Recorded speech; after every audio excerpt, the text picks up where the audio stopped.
Hello friends, तो अब हम लोग क्या करने वाले हैं। हम लोग अभी तक दो चैप्टर किए हैं, एक है इलास्टिसिटी और दूसरा हम लोगों ने किए हैं थर्मल एक्सपांशन।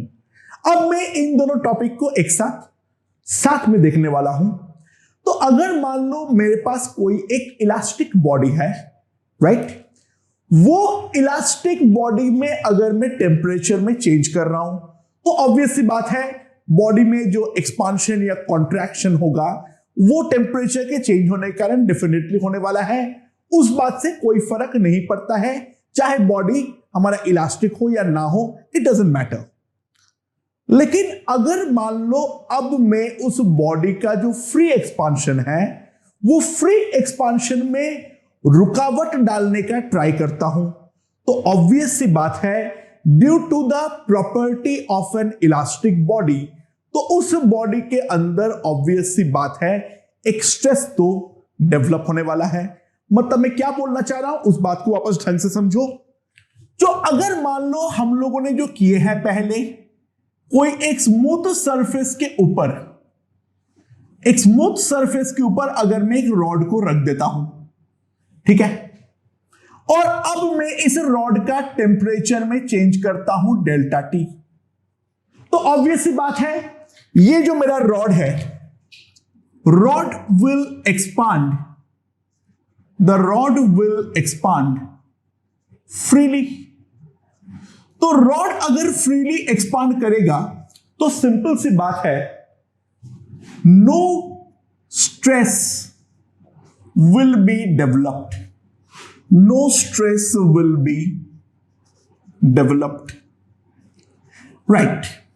लेकिन अब मान लो मैं वैसा ही सिनेरियो है, लेकिन मैंने क्या किया, मेरा जो रॉड है उस रॉड को मैं दो दीवार के बीच में क्लैंप कर दिया, ठीक है, मैंने दोनों दीवार के बीच में एक रॉड को क्लैंप कर दिया। इस रॉड का लेंथ है L, coefficient of linear expansion है अल्फा और यंग्स मॉड्यूलस है Y।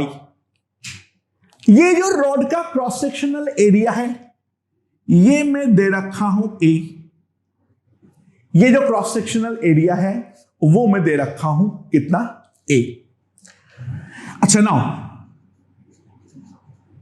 Rod is just fit right now जो है मेरा रॉड एकदम परफेक्टली फिट है, यहां पर कोई स्ट्रेस नहीं है, कुछ नहीं है, एकदम परफेक्ट सेटअप है।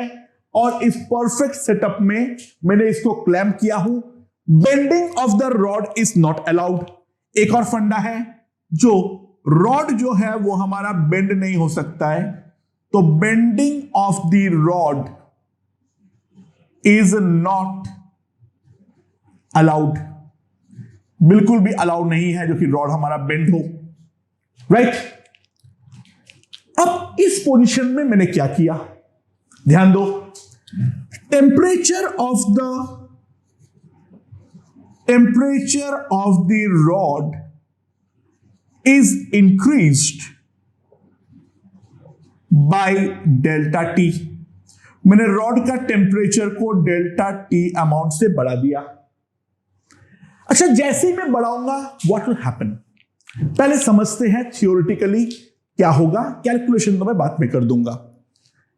अच्छा, अगर मान लो ये दोनों तरफ का दीवार नहीं होता तो इन दैट केस क्या होता, बहुत सिंपल सी बात है,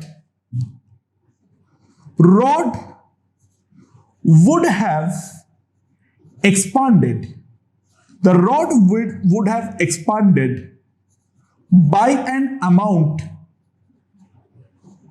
कितना, डेल्टा एल, और सिंपल सी बात है मैं थर्मल एक्सपांशन से लिख सकता हूं delta L will be equals to L alpha delta T.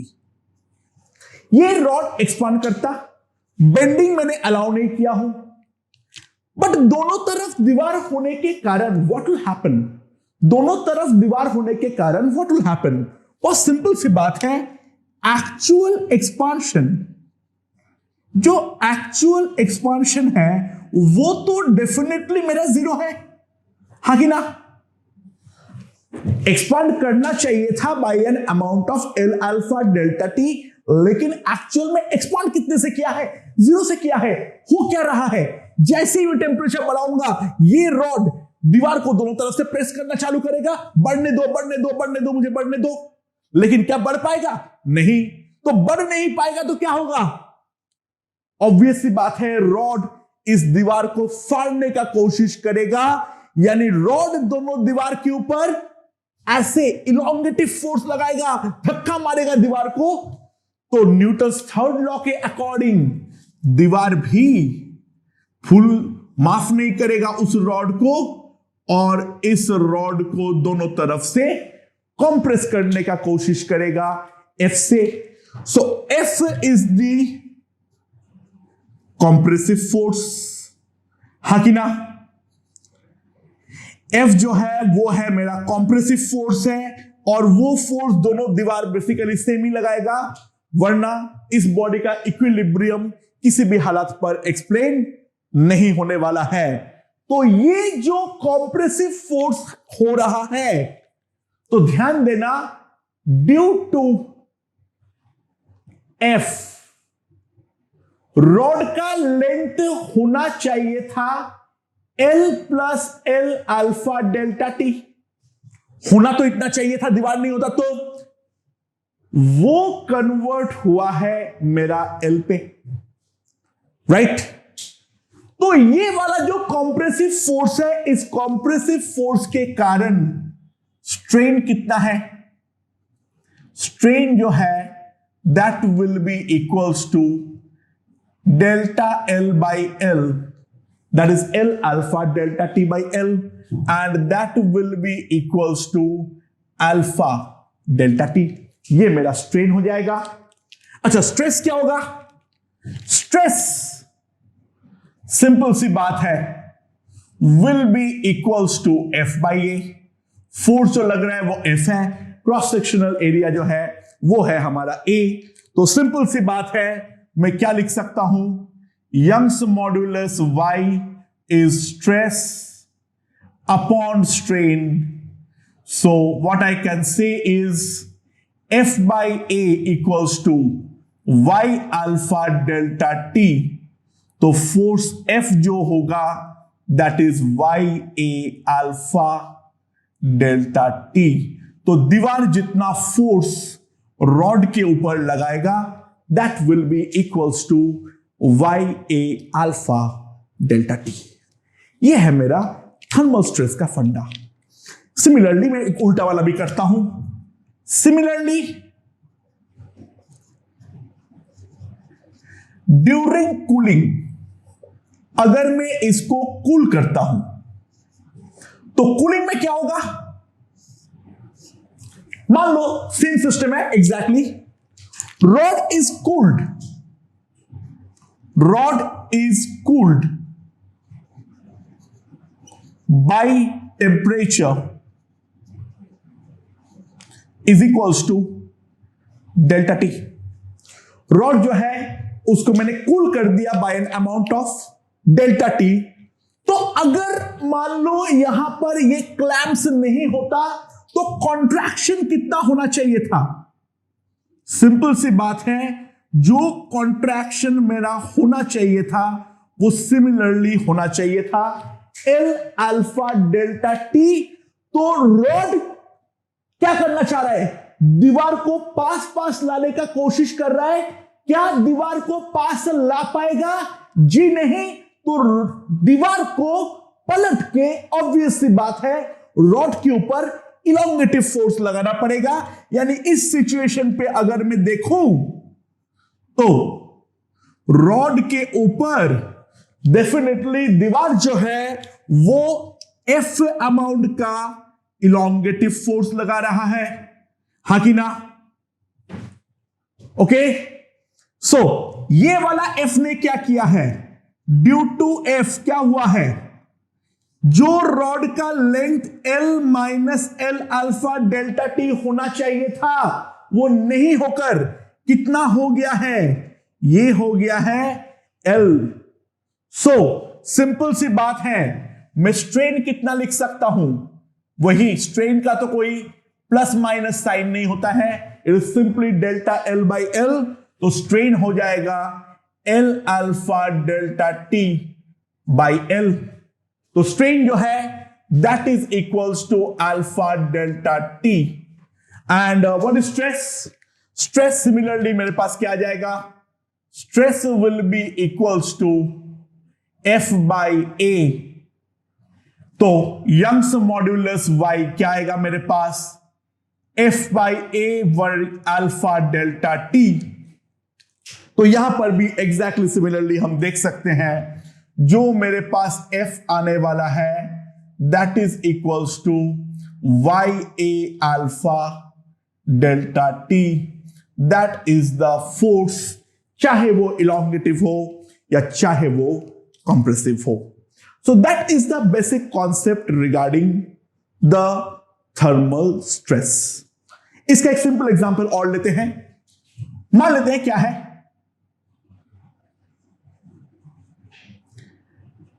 मेरे पास यहां पर दीवार है, यहां पर जमीन है, यहां पर कोएफिशिएंट ऑफ फ्रिक्शन है म्यू, राइट? यहां पर एक ब्लॉक रखा हुआ है ऑफ मास m, ठीक है? यहां पर एक ब्लॉक रखा हुआ है ऑफ मास m। अब क्या है, इसके साथ एक वायर लगा हुआ है, इसके साथ एक वायर लगा हुआ है। अच्छा, ये जो ब्लॉक m है इसका अल्फा 0 है, इसका अल्फा जो है वो 0 है। ये वाला ब्लॉक एक्सटेंड या कॉन्ट्रैक्ट नहीं हो सकता है। ये वाला जो हमारा ब्लॉक है और वायर है, लेंथ है L, coefficient of linear expansion है अल्फा, यंग्स मॉड्यूलस है Y, और जो बहुत छोटा सा क्रॉस सेक्शनल एरिया है वो है E। Now initially the wire had 0 stress. अच्छा, ऑब्वियसली बात है, अगर वायर पे कोई स्ट्रेस नहीं है तो हमारा जो ब्लॉक है उस ब्लॉक के ऊपर कोई फोर्स नहीं लग रहा है। राइट नाउ फ्रिक्शन जो है वो हमारा 0 है। ओके, अब इसके बाद क्या है, टेम्परेचर इज नाउ रिड्यूस्ड, ठीक है? टेम्परेचर को मैं धीरे धीरे कम कर रहा हूं। अच्छा, ध्यान देना, मैं जैसे टेम्परेचर को कम करने जाऊंगा, ठीक है, तो ये वाला वायर का लेंथ छोटा होना चाहेगा। इस ब्लॉक को तो कोई फर्क नहीं पड़ता है, ये छोटा होना चाहेगा, लेकिन ब्लॉक और दीवार इसको छोटा होने नहीं देगा राइट नाउ, ठीक है? तो ऑब्वियसली बात है, ये जो वायर है इस ब्लॉक के ऊपर एक इस डायरेक्शन में फोर्स लगाएगा F।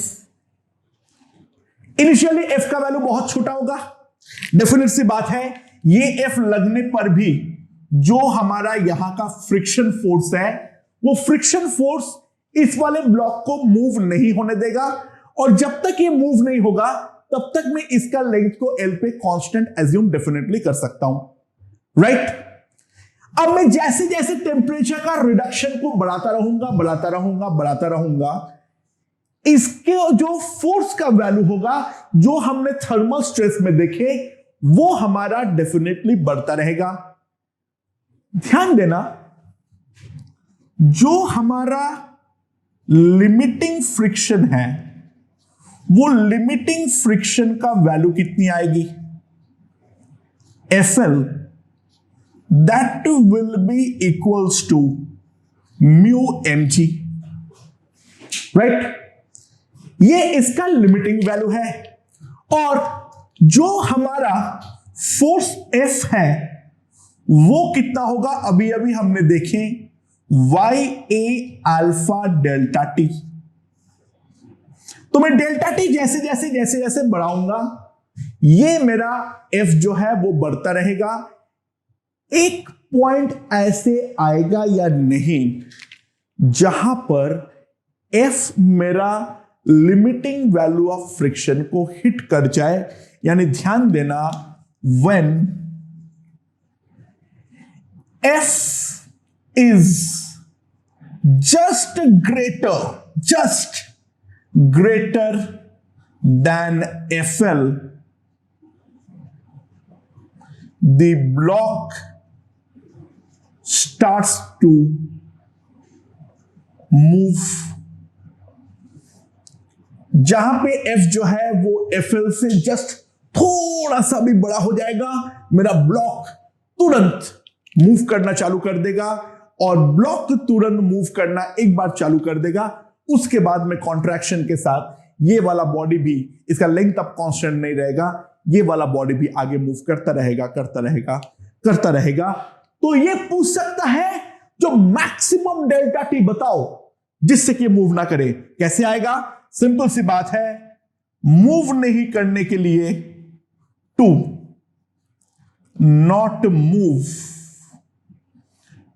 F must be less than or equals to FL, यानी Y alpha delta T, YA alpha delta T must be less than or equals to mu mg.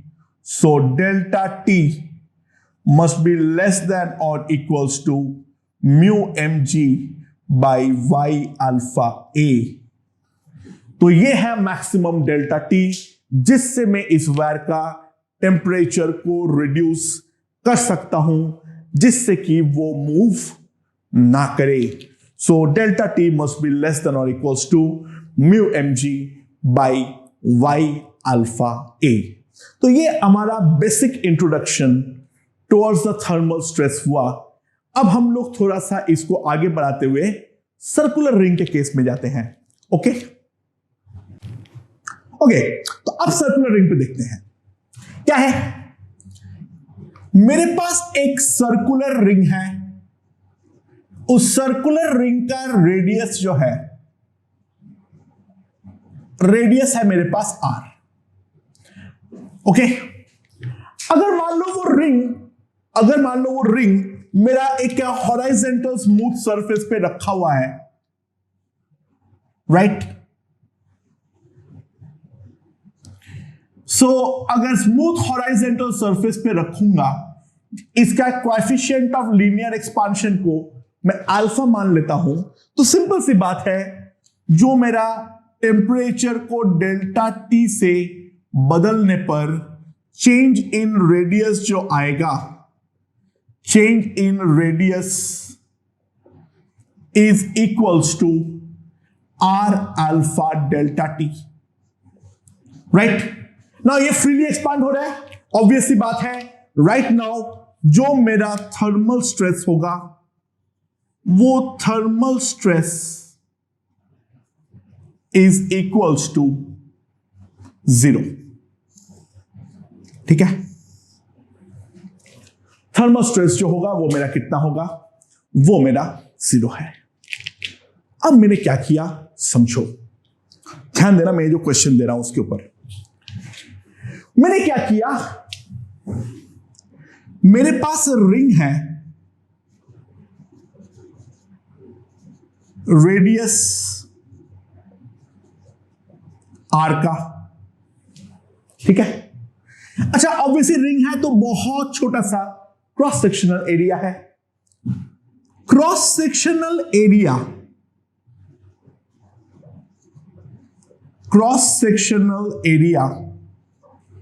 is equals to A and that is very small। जितना छोटा हम सोच सकते हैं उससे भी छोटा है, बहुत ही ज्यादा छोटा है हमारे पास ये क्रॉस सेक्शनल एरिया। अब क्या है इसके बाद? Coefficient of linear expansion, coefficient of linear expansion वो है मेरे पास अल्फा, और इसका जो यंग्स मॉड्यूलस है वो यंग्स मॉड्यूलस है y, ठीक है। समझ में आया?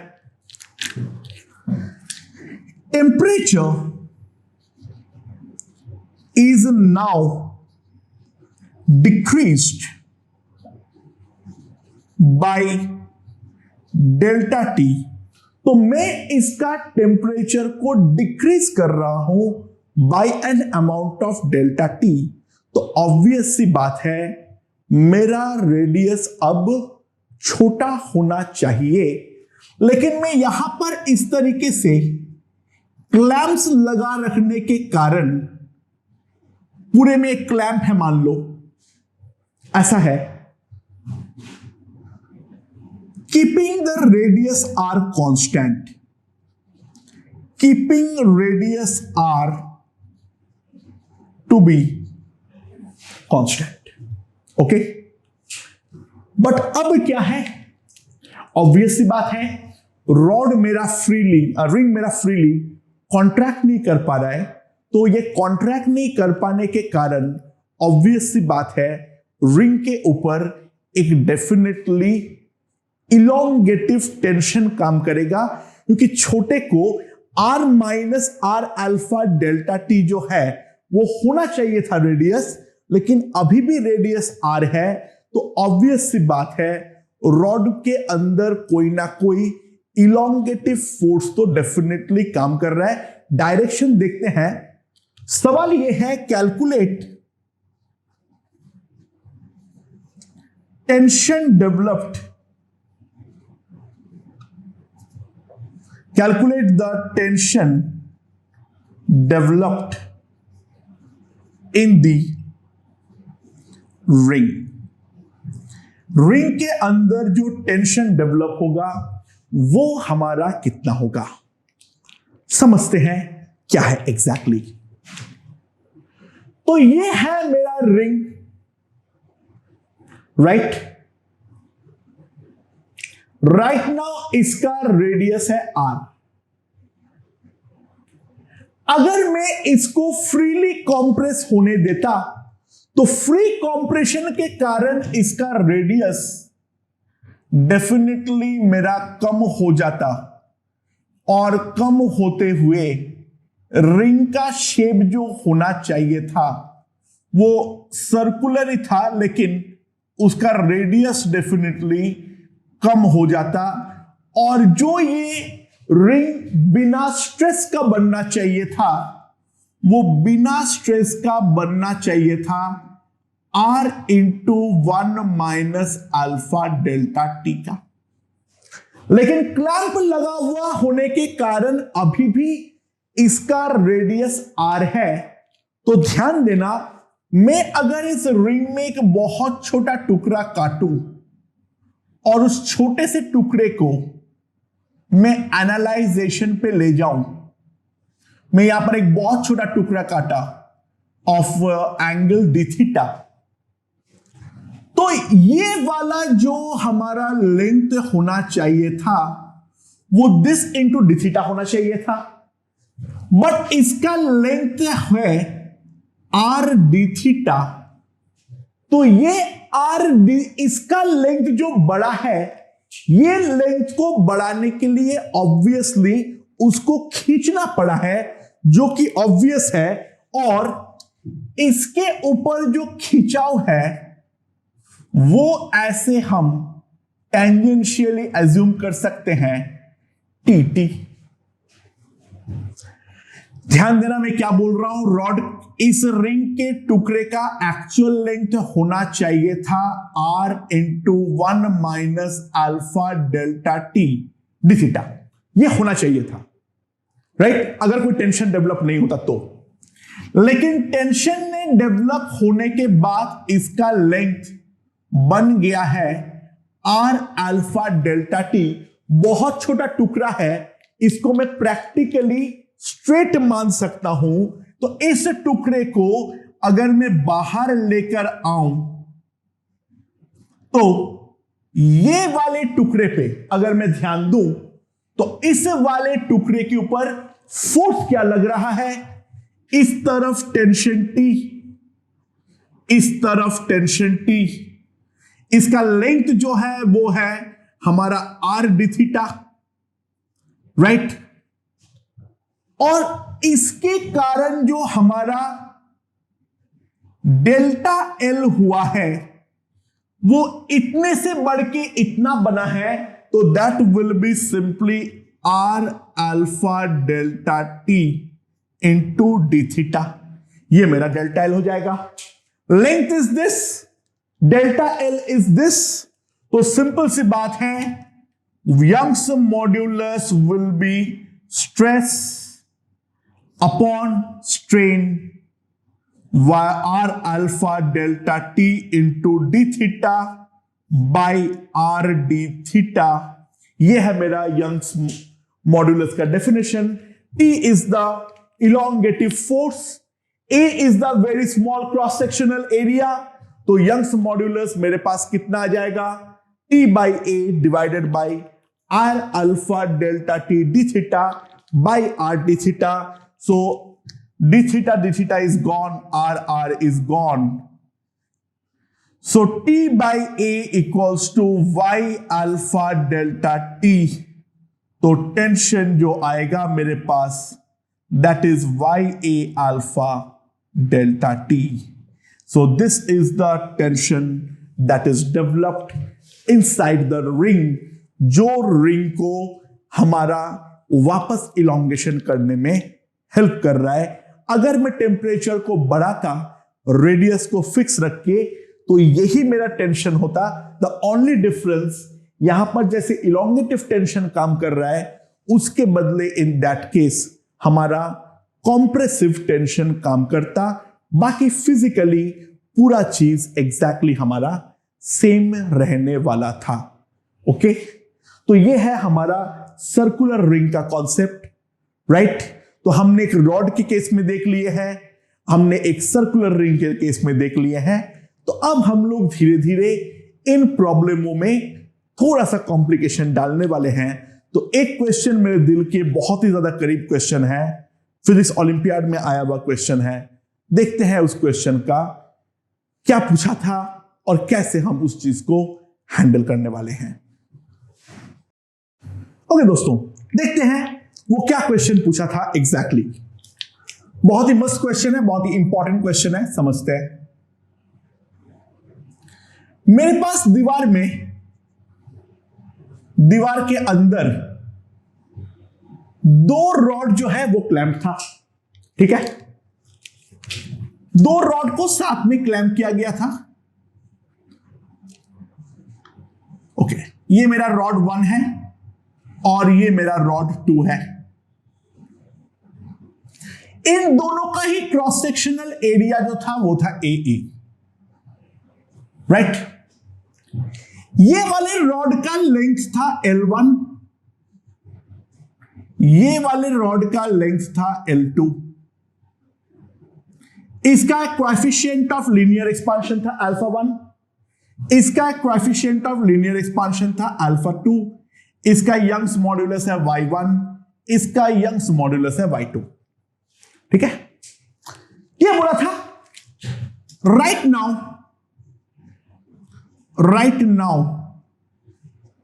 The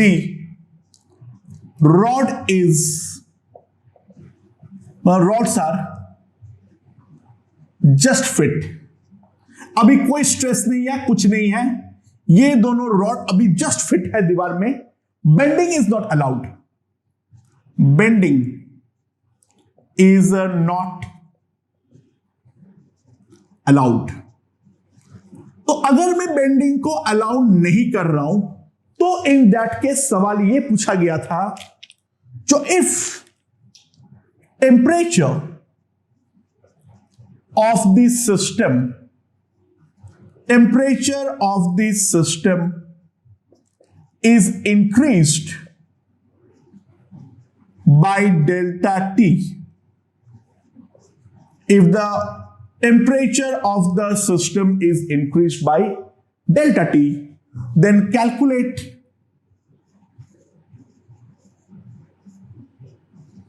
the shift in the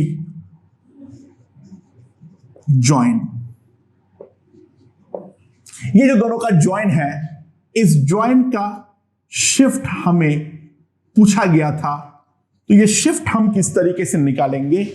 अच्छा, पहली बात ध्यान देना, सेंटर ऑफ मास का कॉन्सेप्ट यहां पे हम नहीं लगा सकते हैं। अभी हम जो पहले क्वेश्चन किए थे और ये वाले क्वेश्चन में जमीन आसमान के अंतर है। सिंपल सा रीजन ये है, जो यहां पर कोई भी हमारे पास शिफ्ट नहीं है, हमारे पास यहां पर कोई भी प्रकार का सेंटर ऑफ मास का कॉन्सेप्ट लगाने का स्कोप नहीं है। The reason is pretty simple, external force definitely लग रहा है और वो एक अननोन एक्सटर्नल फोर्स है, और उस अननोन एक्सटर्नल फोर्स से क्या होने वाला है हमें उसके बारे में कोई आइडिया नहीं है। एंड ऊपर से ये वाले दोनों रॉड का मुझे मास के बारे में भी कोई आइडिया नहीं है, क्या होगा क्या नहीं होगा इसके बारे में हम कुछ भी नहीं कह सकते हैं। सो that is a completely different thing and this is a completely different thing. तो इन क्वेश्चनों में क्या करना है, एक बार हम ठंडे दिमाग से सोचते हैं। अच्छा, स्टेप बाय स्टेप ऐसे क्वेश्चनों में सबसे पहले हम एक बार में एक प्रॉब्लम का सामना करेंगे। चलो बिना कुछ सोचे बिना कुछ समझे हम कुछ कुछ सब पार्ट्स करते हैं इसका। Let free expansion was allowed, free expansion allow किया गया था। तो फ्री एक्सपांशन को अगर मैं अलाउ करता तो इन दैट केस जो हमारा ये वाला रॉड है उसका लेंथ में इंक्रीमेंट कितना आता, ये आता L1 alpha 1 delta T, right. और इस वाले रॉड में लेंथ में कितना इंक्रीमेंट आता, delta L2 is equals to L2 alpha 2 delta T, right. Free expansion होने पे इतने से ये इलोंगेट होना चाहिए था, बट डेफिनेटली अभी इतना इलोंगेशन तो संभव ही नहीं है क्योंकि दीवार इसके ऊपर कॉम्प्रेसिव फोर्स लगाएगा। तो मैं इनिशियल और फाइनल सिनेरियो को ड्रॉ कर ले रहा हूं, ठीक है। ये इनिशियल सिनेरियो है और मेरा फाइनल सिनेरियो क्या है, मेरा फाइनल सिनेरियो कुछ इस प्रकार का है, जो मेरा जो जॉइंट है वो जॉइंट मेरा एक्स डिस्टेंस से इस तरफ आ चुका है, किसी भी तरफ आ सकता है, वो तो ऑपरेट करना संभव ही नहीं है। बट जॉइंट जो है वो पहले यहां पर था अब यहां पर है, तो ये एक्स डिस्टेंस से डेफिनेटली मेरा शिफ्ट कर चुका है। सो हुआ क्या है, जैसे ये इलोंगेट होना चाहा, दीवार इसके ऊपर फोर्स इस तरफ F अप्लाई किया एंड इधर से भी ऑब्वियस सी बात है F अप्लाई करेगा। अच्छा, अगर मैं दोनों रॉड के अलग अलग इक्विलिब्रियम सोचूं, इसके ऊपर अगर इधर से F लग रहा है तो ये वाला रॉड इस रॉड के ऊपर पलट के F लगाएगा एंड ये वाला रॉड इस रॉड के ऊपर वापस F लगाने वाला है, क्योंकि दोनों रॉड का क्रॉस सेक्शनल एरिया सेम है, दोनों रॉड का क्रॉस सेक्शनल एरिया सेम है। तो stress in both the rods, stress in both the rods are equal, यह बात तो मैं निश्चित बोल सकता हूं, ठीक है। इस तरीके से थर्मल स्ट्रेस डेवलप हो रहा है और दोनों जो हमारा रॉड है उनका क्रॉस सेक्शनल एरिया इक्वल होने के कारण फोर्स के साथ साथ हम एडिशनल एक चीज बोल सकते हैं, जो हमारा स्ट्रेस होगा वो स्ट्रेस भी हमारा एग्जैक्टली इक्वल ही होने वाला है, राइट। अच्छा, अब समझो, इसको भूल जाओ डेल्टा L1 को। हमें राइट नाउ क्या दिख रहा है, जो length of rod L1, length of rod L1 has been increased by x, उसका लेंथ जो है वो इंक्रीज हुआ है x से। तो ये पहले यहां इतना था और अब इतना हुआ है। जॉइंट अगर x से राइट शिफ्ट हुआ है तो सिंपल सी बात है, ये जो रॉड है इस रॉड का लेंथ एक से बड़ा है और length of rod L2 has been decreased by x, right? अब यहां पे गलती मत करना यार, ध्यान देना, L1 वाले रॉड हो या L2 वाले रॉड हो, दोनों के ऊपर ही कॉम्प्रेसिव स्ट्रेस लग रहा है। लेंथ का इंक्रीज तो किसी में भी नहीं हो सकता है। मतलब मैं ये बोल रहा हूं, ये एक से बड़ा है लेकिन बढ़ना चाहिए था L अल्फा डेल्टा T से, क्योंकि फोर्स कॉम्प्रेसिव है।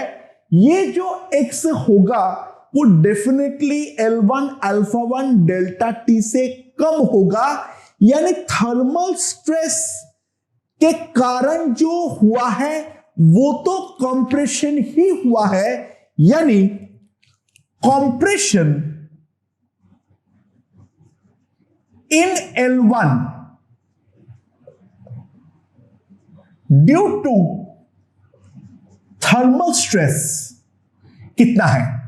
बात समझो, L1 हो या L2 हो, डजंट मैटर, दोनों केस में ही कंप्रेशन ही होगा अल्टीमेटली, यानी जितना बढ़ना चाहिए था उतना तो बढ़ ही नहीं सकता है क्योंकि फोर्स यहां पर कंप्रेसिव है।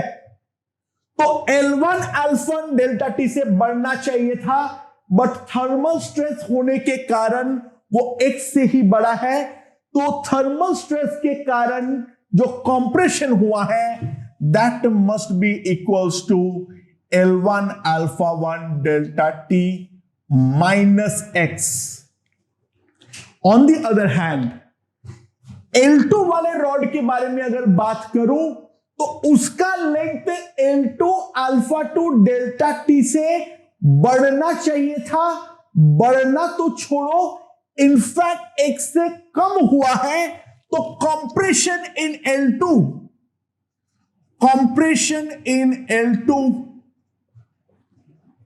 ड्यू टू थर्मल स्ट्रेस कितना होगा? It will be simply equals to L2 alpha 2 delta T plus x। तो इसका कंप्रेशन इतना है, इसका कंप्रेशन इतना है, प्लस क्यों है आई होप समझ में आया होगा, और माइनस क्यों है आई होप समझ में आया होगा, राइट? ओके, सो इस वाले पे जो स्ट्रेन होगा, लेंथ सा प्रैक्टिकली L1 और L2 बहुत ही माइन्यूट सा चेंज होता है, वो हम जानते ही हैं। तो स्ट्रेन जो होगा that will B L1 alpha 1 delta T minus x by L1। और इस वाले पे जो स्ट्रेन होगा, इस वाले पे जो स्ट्रेन होगा that strain will be L2 alpha 2 delta T plus x by L2, right? अब दोनों में स्ट्रेस को इक्वल करना है, तो दोनों में स्ट्रेस को अगर इक्वल करना है तो y1 इंटू इसका स्ट्रेन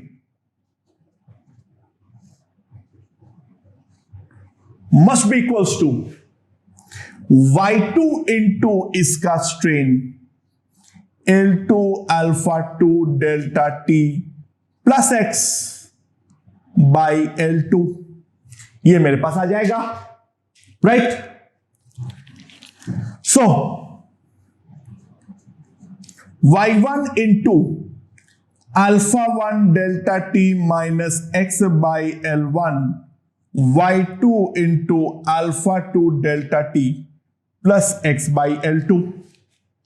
सो क्या आ जाएगा मेरे पास? y1 alpha 1 minus y2 alpha 2 into delta T is equals to x into y1 by L1 plus y2 by L2। तो x मेरे पास जो आएगा वो क्या आ जाएगा, तो x मेरे पास आ जाएगा y1 alpha 1 minus y2 alpha 2 delta t by y1 by L1 plus y2 by L2।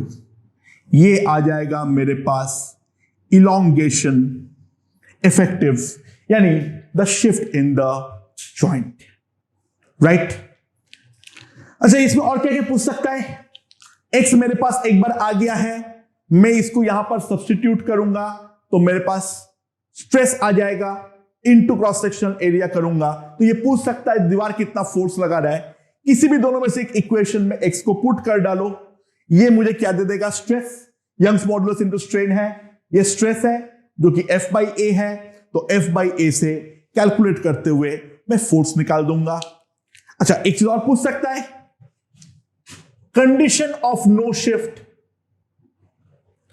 Condition of no shift, यानी हमारा जो जॉइंट है उस पर कोई शिफ्ट ना हो, इस चीज का कंडीशन क्या होगा। बहुत सिंपल है, ध्यान देना। क्या है मेरे पास, x must be equals to 0। तो सिंपल सी बात है, नीचे वाले चीज तो कभी इंफिनिटी हो नहीं सकता है, तो y1 alpha 1 minus y2 alpha 2 that must be equals to 0।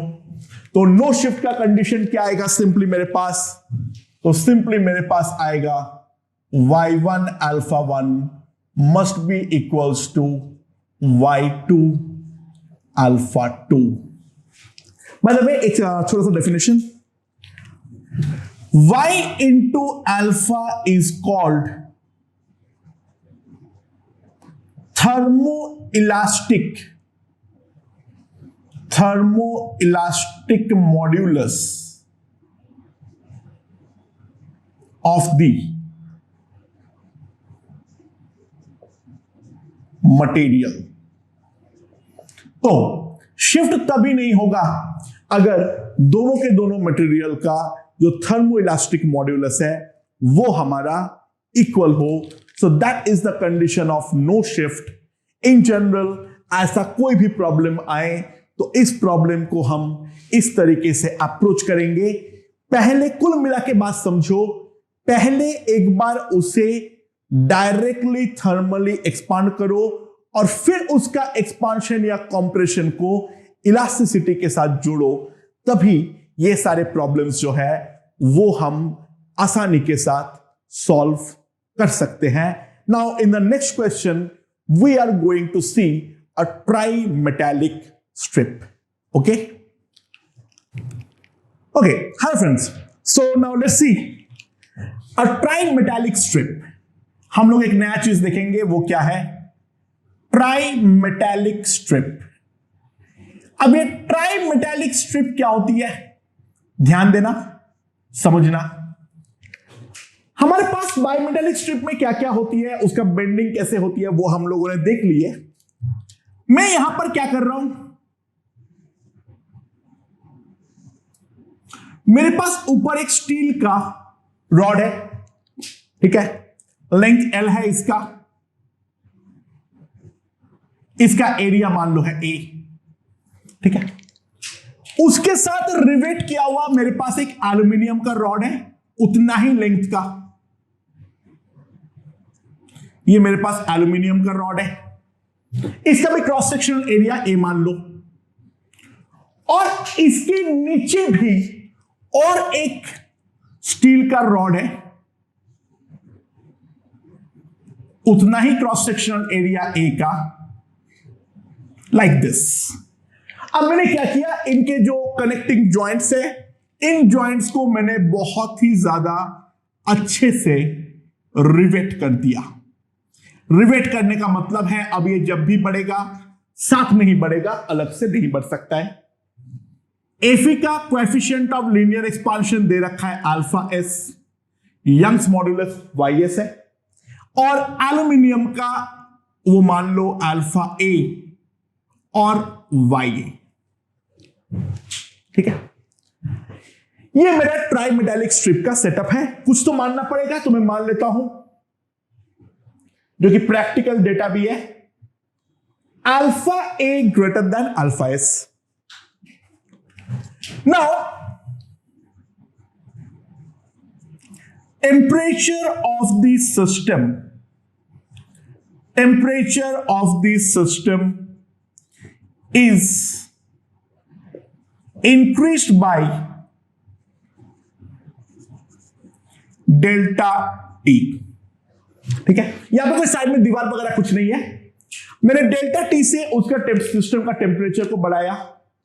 तो सवाल यह है, calculate delta L of the system, calculate delta L of the system and hence alpha equivalent। यह है मेरा क्वेश्चन। ठीक है, अच्छा, सॉल्व करने के पहले इस चीज को एक बार फिजिकली समझने के लिए ट्राई करते हैं, हो क्या रहा है। ध्यान देना एग्जैक्टली क्या हो रहा है। मेरा ये जो एल्यूमिनियम है इसका अल्फा ज्यादा है, तो मैं टेम्परेचर को जैसे ही बढ़ाऊंगा तो ये बीच वाला जो एल्यूमिनियम का रॉड है वो मेरा तेजी से बढ़ना चाहेगा, लेकिन जो मेरा स्टील का रॉड है वो स्टील का रॉड डेफिनेट सी बात है उतना तेजी के साथ हमारा नहीं बढ़ने वाला है। I hope that is clear. तो एल्यूमिनियम तेजी से भागना चाहेगा तो स्टील डेफिनेटली उसे रोकेगा, और स्टील धीरे धीरे बढ़ना चाहेगा तो एल्यूमिनियम डेफिनेटली उसको साथ ले जाने के लिए खींचना चाहेगा। तो अगर मैं इस चीज को थोड़ा समझूं अच्छे से, तो दोनों के दोनों स्टील रॉड के ऊपर एक इलोंगेटिव फोर्स लगेगा, और जो हमारा बीच का एल्यूमिनियम रॉड है उसके ऊपर डेफिनेटली एक कॉम्प्रेसिव फोर्स लगने वाला है। यानी मैं कोई भी एक स्टील रॉड का फ्री बॉडी डायग्राम ड्रॉ करूं, समझना इस बात पे, ये वाला एल्यूमिनियम रॉड इसको दोनों तरफ एफ से खींच रहा है, राइट। और ये हमारा अगर स्टील रॉड का सिनेरियो है तो मेरा एल्यूमिनियम रॉड का सिनेरियो कुछ इस प्रकार का होगा। यह है मेरा बीच का एल्यूमिनियम रॉड, ऊपर वाला जो एफई है उसको डेफिनेटली क्या चाह रहा है, कंप्रेस करना, एफ और एफ, एंड सिमिलरली नीचे वाले पे भी एफ और एफ लगाने वाला है। तो दोनों स्टील रॉड का जो हमारा, दोनों स्टील रॉड जो है वो हमारा क्या है, इलोंगेटिव फोर्स झेल रहा है, और बीच का एल्यूमिनियम रॉड कंप्रेसिव फोर्स झेल रहा है। तो the steel is experiencing an elongative stress and aluminium is experiencing a compressive stress. अब इसको भूल जाओ, सब कुछ भूल जाओ। अच्छा, अगर मान लो रिवेट नहीं किया होता तो एफई का लेंथ बढ़ना कितना चाहिए था? सिंपल सी बात है, इसका लेंथ बढ़ना चाहिए था अगर मैं कोई फोर्स वगैरह कुछ नहीं लगाता, तो by simply N amount of L alpha S into delta T. हाँ कि ना, समझ में आया? और एल्यूमिनियम का लेंथ कितना बढ़ना चाहिए था? तो एल्यूमिनियम का लेंथ बढ़ना चाहिए था, सिंपल सी बात है, by an amount of L alpha A delta T. अगर कोई फोर्स नहीं लगता, कोई हमारे पास ना इलोंगेटिव स्ट्रेस है ना कॉम्प्रेसिव स्ट्रेस है, उस केस में ये होना चाहिए था। क्या ये होगा? नहीं। क्यों? क्योंकि एफी को तो और खींचा जा रहा है और एल्यूमिनियम को दबाया जा रहा है। तो लेट फाइनल इलोंगेशन। अच्छा, इलोंगेशन जो होगा वो तीनों में सेम होगा क्योंकि रिवेट किया हुआ है। फाइनल इलोंगेशन है मान लो x। अच्छा, x के बारे में मैं पहले एक चीज बोल सकता हूं, जो x जो होगा वो definitely L alpha S delta T से बड़ा होगा, लेकिन L alpha A delta T से छोटा होगा। यानी एल्यूमिनियम जितना बढ़ना चाहिए था उतना बढ़ नहीं पाएगा, लेकिन स्टील जितना बढ़ना चाहिए था फ्री के केस में उससे ज्यादा बढ़ेगा। तो दोस्तों ध्यान देना, x मेरा फाइनल इलोंगेशन है, राइट, और Fe बढ़ना इतना चाहिए था, तो elongation in steel due to thermal stress कितना है? Elongation in Fe due to thermal stress वो कितना है?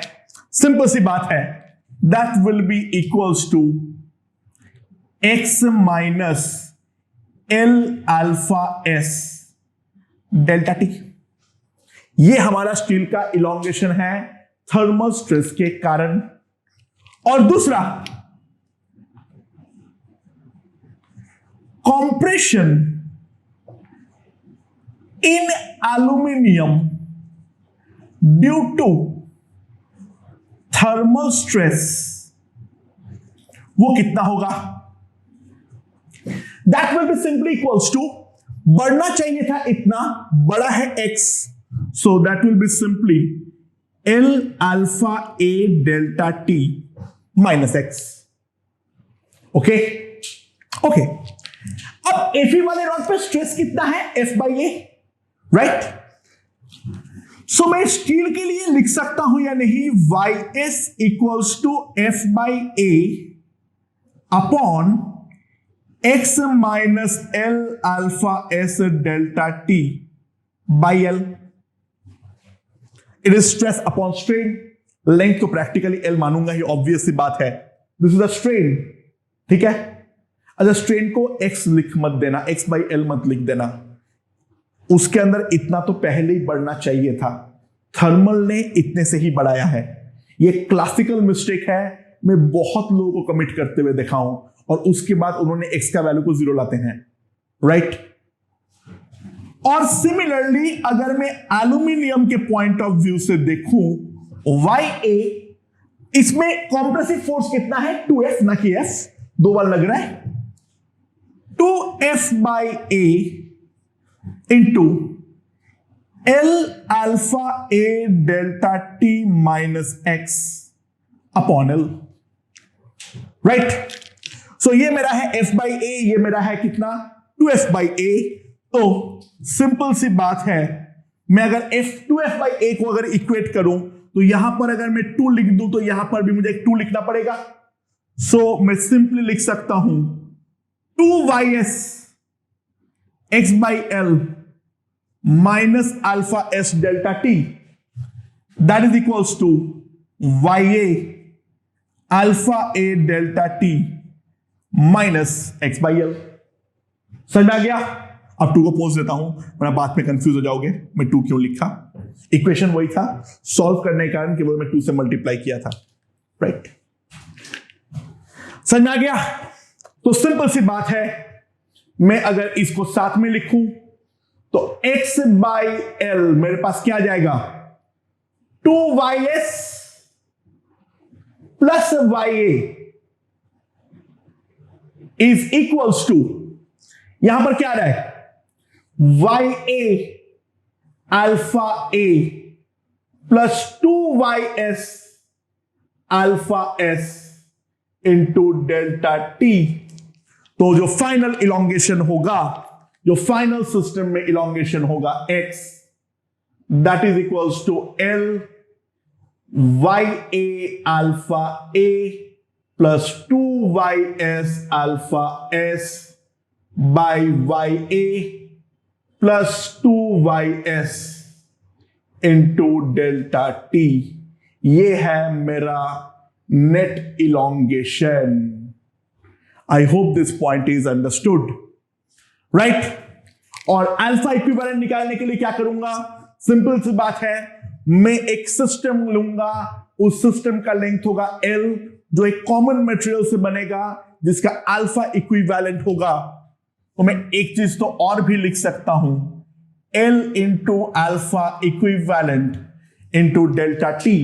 अब अगर मैं सिंपली कंपेयर करूं तो मेरे पास इक्विवेलेंट अल्फा जो आएगा that is YA alpha A plus 2YS alpha S by YA plus 2YS, ये मेरे पास आ जाएगा the equivalent coefficient of thermal expansion. Okay, तो अल्फा के रिलेटेड जो भी थर्मल स्ट्रेस बन सकता है वो हम लोगों ने काफी कुछ देख लिए हैं। तो अब हम लोग क्यों ना वॉल्यूम एक्सपांशन के डायरेक्शन में जाते हैं, देखते हैं क्या वॉल्यूम में भी थर्मल स्ट्रेस पैदा हो सकता है या नहीं। Okay okay, now let's see the volume concept. क्या है, कुछ फर्क नहीं पड़ता है, कंसेप्चुअली प्रॉब्लम को हम सिमिलरली सॉल्व करेंगे। क्या है, ध्यान दो, मेरे पास एक ऐसा हॉलो बॉल है, मेरे पास ऐसा एक हॉलो बॉल है, ठीक है, राइट। ये जो हॉलो बॉल है इसके अंदर तो पूरा खाली है और इसका जो मटेरियल है ये मटेरियल का एक सर्टेन थिकनेस है, ये वाले मटेरियल का एक सर्टेन थिकनेस है। ये वाले हॉलो बॉल का रेडियस जो है वो है मेरे पास R, और जो थिकनेस है वो थिकनेस है T। T is much much less than R, बहुत ज्यादा छोटा है, राइट। अब इसके अंदर एक लिक्विड भरा हुआ है, इसके अंदर एक लिक्विड भरा हुआ है, पूरा खचाखच भरा हुआ है, जरा सा भी कोई खाली जगह नहीं है, कोई बबल नहीं है, कुछ नहीं है, एक्सपांड करने का कोई गुंजाइश नहीं है। इसका कोएफिशिएंट ऑफ वॉल्यूम एक्सपांशन है गामा, और इसका जो बल्क मॉड्यूलस है वो है बी। इसका जो कोएफिशिएंट ऑफ वॉल्यूम एक्सपांशन है वो है गामा, और इसका जो बल्क मॉड्यूलस है that bulk modulus equals to B, ठीक है। अच्छा, जो ये वाला मटेरियल है इसका गामा 0 है, ठीक है, ये एक्सपांड नहीं कर सकता है। Now the temperature is increased, the temperature is increased by delta T। मैं टेम्परेचर जो है उसको मैंने डेल्टा टी से बढ़ाया, तो जैसे ही डेल्टा टी से बढ़ाऊंगा यहां पर सिंपल सी बात है, ये पूरा का पूरा जो स्फीयर है वो फटने के नौबत पे आएगी, यानी पानी का जो प्रेशर है ये दोनों के दोनों हेमिस्फीयर के ऊपर वो बढ़ेगा, यानी पूरा स्फीयर के ऊपर ऐसे टेंजेंशियल रेडियली ऐसे फोर्सेस जो है वो हमारा बढ़ता जाएगा, राइट। पूछा क्या है, सुनना, कैलकुलेट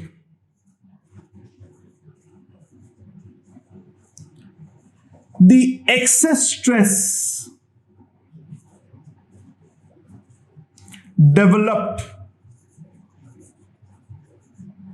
between excess force निकाल दो, चलो, force developed between the two hemispheres।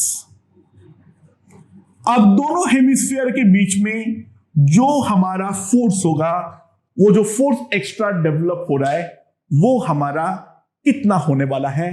तो पहले एक बार शांति से प्रॉब्लम को सॉल्व करने का ट्राई करो, पॉज करके, और फिर इसका सॉल्यूशन जो है वो देखना। मैं सॉल्यूशन तो ऑब्वियसली देने वाला हूं, कैसे करेंगे सोचना एक बार। ओके, उम्मीद है क्या सोच लियो थोड़ा बहुत। अच्छा, क्या होगा, भूल जाते हैं इसको, जो अंदर का हमारा कंटेनर है V, खाली जाएगा, वॉल्यूम कितना है 4/3 पाई आर क्यूब। तो जैसे ही मैं टेम्परेचर डेल्टा टी से बढ़ाऊंगा वॉल्यूम में एक्सपांशन होना चाहिए था, तो एक्सपांशन होना चाहिए था कितना, delta V is equals to 4/3 pi R cube into gamma into delta T. इतने से वॉल्यूम में इंक्रीमेंट होना चाहिए था। मैं नहीं बोला होगा, पर इतना डेफिनेट सी बात है, होना चाहिए था। पर हुआ कितना है, हुआ कितना है, ऑब्वियस सी बात है 0, क्योंकि इसका गामा 0 है तो कंटेनर का वॉल्यूम में कोई चेंज नहीं आ सकता है, तो अंदर का लिक्विड में भी वॉल्यूम में कोई बदलाव नहीं आ सकता है। तो इतना वॉल्यूम बढ़ना चाहिए था, बड़ा है इतना, तो दोस्तों वॉल्यूम स्ट्रेन कितना होगा, volume strain is nothing but, मतलब थर्मल, कितना आएगा, that will be simply equals to delta V upon V, right? अच्छा, डेल्टा V कितना होगा, इतने से बढ़ना चाहिए था, घटा है, तो that will be equals to minus 4/3 pi r cube gamma delta T by 4/3 pi r cube। तो just linear strain, just like linear strain, तो मैं सिंपली बोल सकता हूं मेरा वॉल्यूम स्ट्रेन भी जो आया है वो सिंपली आया है मेरे पास minus gamma delta T. Now according to definition of bulk modulus मैं क्या लिख सकता हूं, minus delta P by strain, तो डेल्टा पी, सो डेफिनेट सी बात है इतने से प्रेशर बढ़ेगा, और जैसे ये प्रेशर बढ़ेगा ये रेडियली इस वाले को धक्का मारने का ट्राई करेगा, राइट?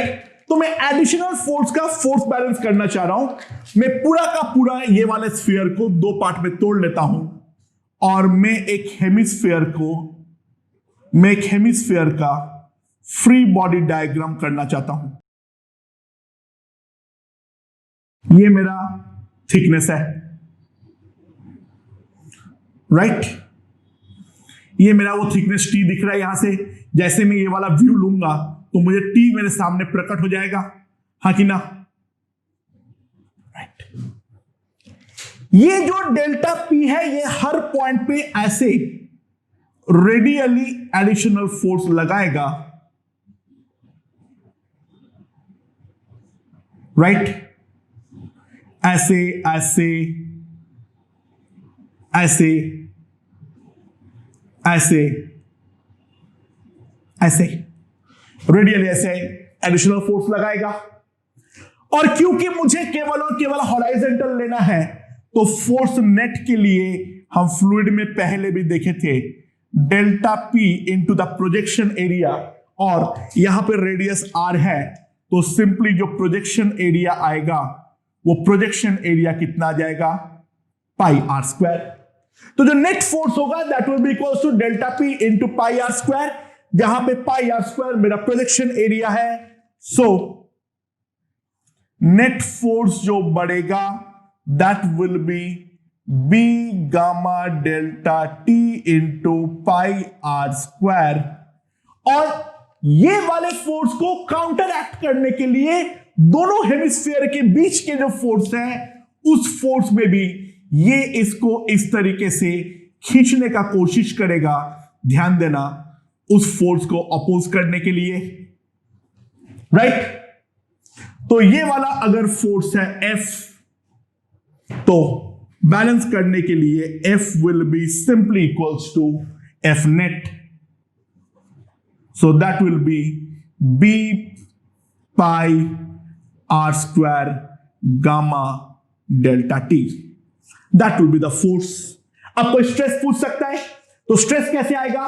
तो स्ट्रेस बहुत सिंपल तरीके से देख सकते हो, ये रेडियस r है, ये थिकनेस t है, t is very very small, तो ये वाला जो एरिया होगा that can be simply considered as 2 pi r into T. क्या करना है, ध्यान देना, ये t जो है इसको भी dr मान सकता हूं, एरिया है पाई आर स्क्वायर, डिफरेंशिएट कर दो, कितना आएगा 2 pi r into dr, dr को t मान लो, तो एरिया कितना आ जाएगा 2 pi r into T.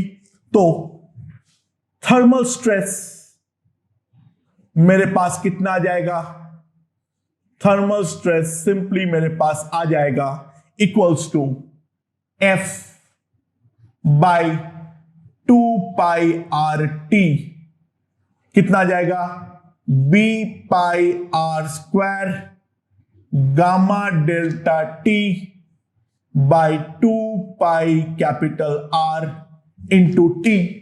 Now pi pi is cancelled, r is cancelled, so this will be equals to b gamma r delta t by 2 times small t. So that will be the value of thermal stress. तो अगर bulk modulus होगा तो भी कोई फर्क नहीं पड़ता है, प्रॉब्लम का जो सॉल्विंग है वो तो हमारा सिमिलरली ही होने वाली है। ओके, और एक क्वेश्चन देखते हैं रिगार्डिंग बल्क मॉड्यूलस, जो हम लोगों ने जॉइंट इन द रॉड किए थे, उसको मैं वॉल्यूम के लिए भी कर सकता हूं। Let's see. ओके दोस्तों, तो देखते हैं इस क्वेश्चन को क्या बोला है। मेरे पास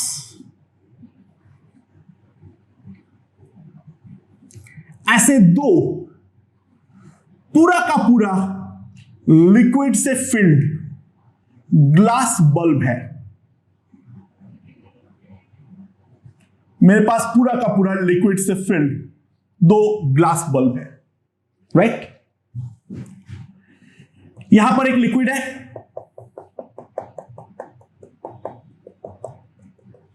और यहां पर भी एक लिक्विड है। इधर का वॉल्यूम है 400 सीसी, यहां का जो वॉल्यूम है वो है 100 सीसी। ये जो कंटेनर के जो गामा है वो 0 है, कंटेनर में कोई एक्सपांशन नहीं हो सकता है। इन दोनों को एक बहुत ही छोटा सा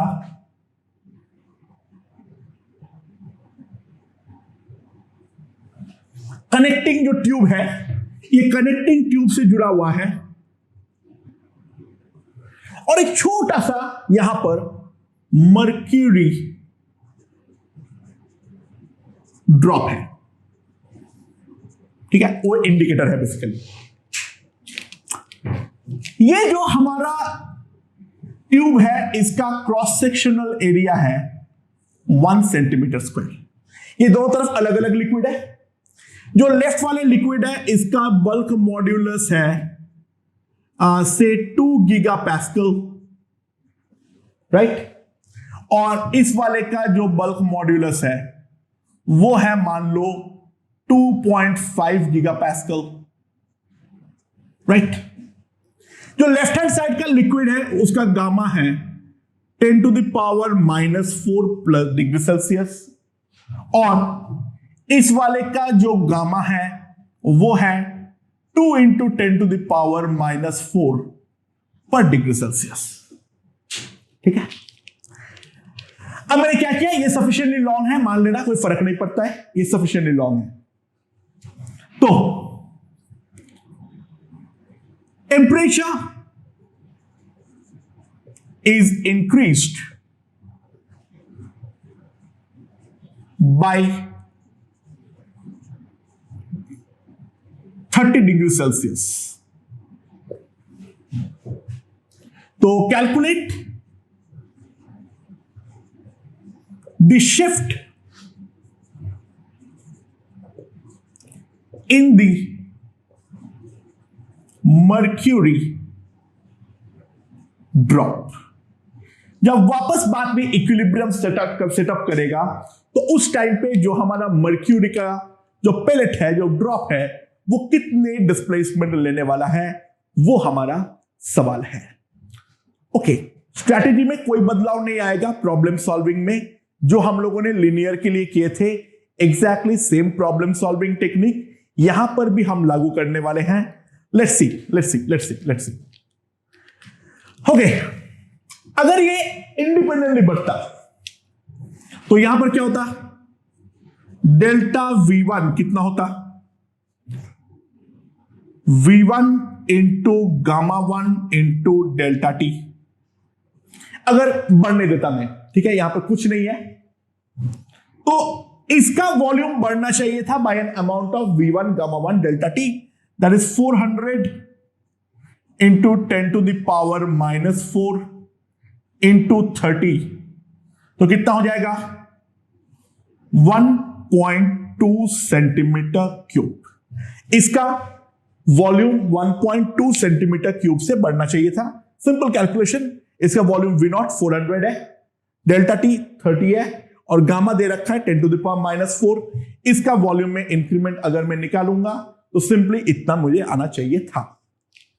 अच्छा, डेल्टा V2 कितना आना चाहिए दूसरे वाले का, V2 into gamma 2 into delta T, तो कितना है, इसका वॉल्यूम है 100, इसका है 2 into 10 to the power -4 into 30, तो इसका वॉल्यूम जो है वो बढ़ना चाहिए था 0.6 सेंटीमीटर क्यूब से। इसका बढ़ना चाहिए था इतने से और इसका घटना चाहिए था इतने से। ओके, लेकिन ऑब्वियसली ये हो नहीं पाएगा। कारण क्या है, जो टोटल वॉल्यूम है उसमें कोई बदलाव नहीं आने वाला है, राइट। जैसे वहां पे टोटल लेंथ में बदलाव नहीं हो सकता था, यहां पर जो हमारा कंटेनर का गामा है वो 0 होने के कारण टोटल वॉल्यूम में कोई बदलाव नहीं आने वाला है। तो सवाल क्या है, बात समझो। Let mercury drop shifts to the right by x centimetre. Mercury drop जो है वो राइट की तरफ मूव कर जा रहा है बाय x सेंटीमीटर। ओके, तो ये बताओ डेल्टा V लेफ्ट कितना है, डेल्टा V लेफ्ट कितना है right now. Cross section area 1 centimetre square है,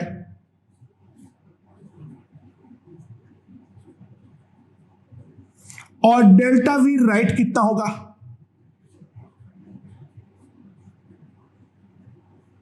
विद अ माइनस साइन, क्योंकि उसका वॉल्यूम तो कम होगा।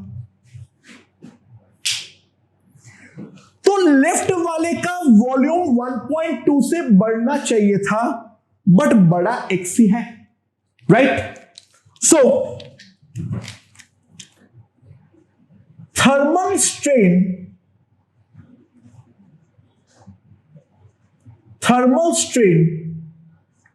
इन द लेफ्ट कितना लिखूंगा, बढ़ना चाहिए था 1.2 से, बड़ा है केवल x से, 1.2 minus x by 400 magnitude wise इतना बोलूंगा।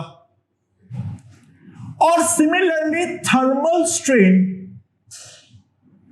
राइट का कितना बोलूंगा। अच्छा, राइट का तो बढ़ना छोड़ो, इनफैक्ट घटा है, यानी 0.6 से बढ़ना चाहिए था बट घट गया x से। सो राइट वाले का थर्मल स्ट्रेन जो होगा,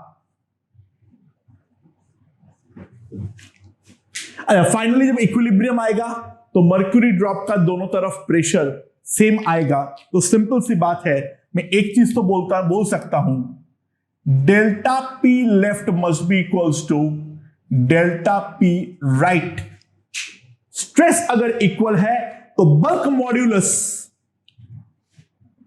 of left into 1.2 minus x by 400 must be equals to bulk modulus of right into the strain 0.6 plus x by 100।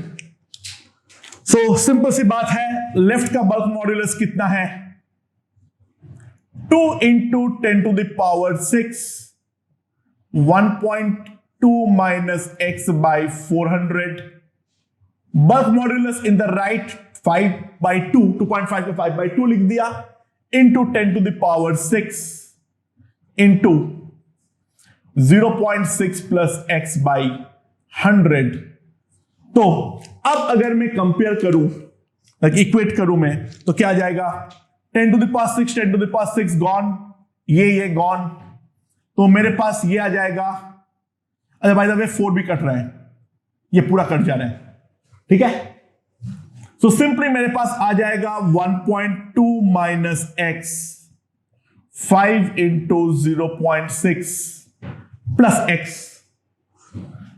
अच्छा एक्स मेरा नेगेटिव आ सकते बाय द वे, मैं जो माना हूं उसका उल्टा आ जाए, 3 प्लस 5x यानी 6x जो है वो मेरे पास कितना है? 1.2 minus 3 that is minus 1.8। So x मेरे पास कितना आ जाएगा? x मेरे पास सिंपली आ जाएगा माइनस 0.3 सेंटीमीटर। अच्छा नेगेटिव आने का फिजिकल सिग्निफिकेंस क्या है? बहुत आसान सा फिजिकल सिग्निफिकेंस है, जो दोस्तों यहां पर हम जो माने हैं ये राइट की तरफ मूव करेगा, वो गलत है, ये एक्चुअल में लेफ्ट की तरफ मूव करेगा। सो सिंपल सी बात है, तो mercury drop shifts to the left by 0.3 centimetre.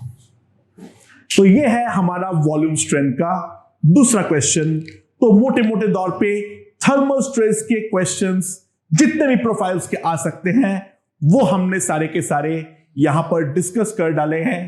तो एक एक प्रोफाइल को ढंग से समझना और उसी के साथ हमारा इलास्टिसिटी और थर्मल एक्सपांशन वाला चैप्टर समाप्त होता है। ओके।